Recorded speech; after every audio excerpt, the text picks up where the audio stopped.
Kaninang alas 2 ng madaling araw, yung low pressure area na minomonitor natin dito sa may silangan ng extreme northern Luzon ay na-develop at isa na ngayong ganap na tropical depression at pinangalanan nating Ineng. At kaninang alas 4 ng umaga, huli itong namataan sa layo 925 kilometers east of extreme northern Luzon. Taglay nito yung lakas ng hangin na 45 kilometers per hour malapit sa sentro at bugso ng hangin na umaabot sa 55 kilometers per hour.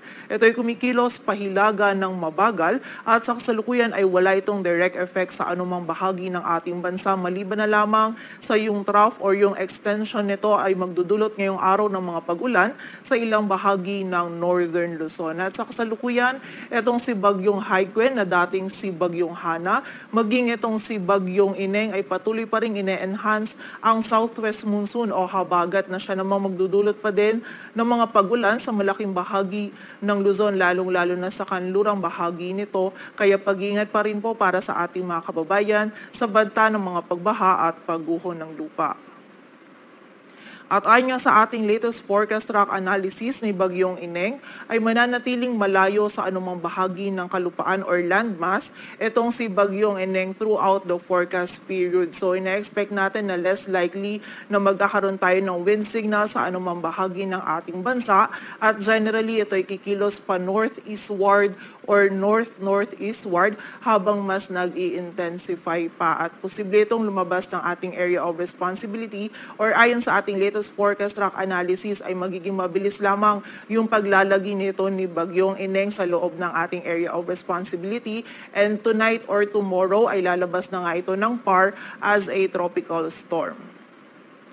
At para nga sa mga pag-ulan ay muli directly ay wala itong anumang effect sa anumang bahagi ng ating bansa. Ngunit with Tropical Storm Haikue ay patuloy pa rin itong ine-enhance yung southwest monsoon o habagat na siyang magdudulot pa din ng mga pag-ulan lalong-lalo na yan sa western portion ng Luzon sa susunod na 3 araw. Ngunit dahil nga nakita natin na ang magiging movement ni Bagyong Ineng is northeastward generally or mas palayo yan sa anumang bahagi ng ating bansa palabas ng ating area of responsibility ay within this week ay na-expect natin na magiging mahina na din or magwi-weaken na din yung southwest monsoon o habagat natin kung saan mababawasan na yung mga pag-ulan na ating mararanasan sa mga susunod na araw.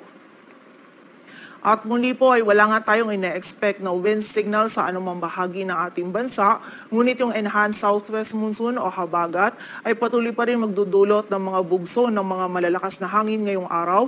Dito yan sa bahagi ng Batanes, Ilocos Provinces, western portion ng Pangasinan, Zambales, Bataan, Kalayaan Islands, Lubang Island, maging sa bahagi ng Romblon. Samantala bukas, meron pa rin mararanasan ng mga bugso ng mga malalakas na hangin ang bahagi ng Batanes at Ilocos Provinces.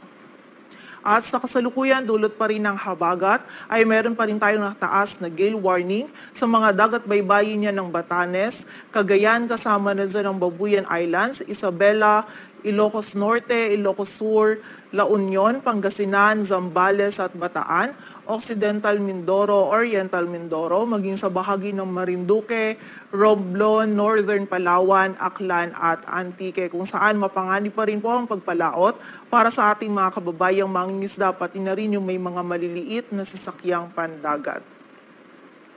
At para nga sa maging lagay ng panahon ngayong araw ng Martes, maulap na kalangitan at mga kalat-kalat na pagulan ang mararanasan.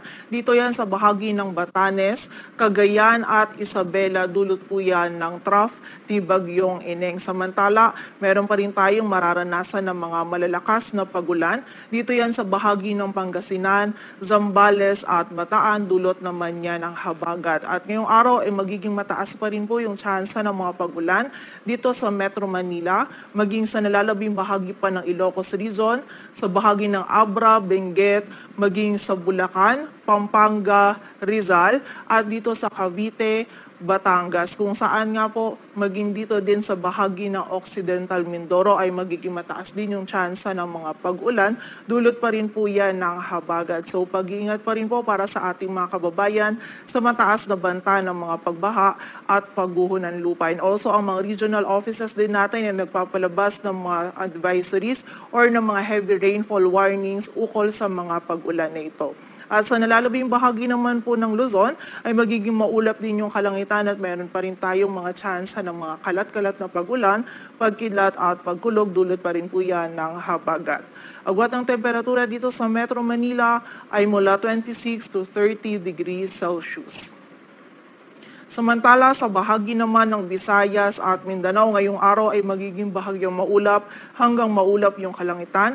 Meron tayong mga tsansa pa rin ng mga isolated na mga pag-ulan, pagkidlat at pagkulog, dulot yan ng mga localized thunderstorms. And during severe thunderstorms, posible pa rin tayong makaranas ng mga malalakas na mga pag-ulan na maaaring magdulot ng mga pagbaha at pagguho ng lupa. So pag-iingat pa rin po para sa ating mga kababayan.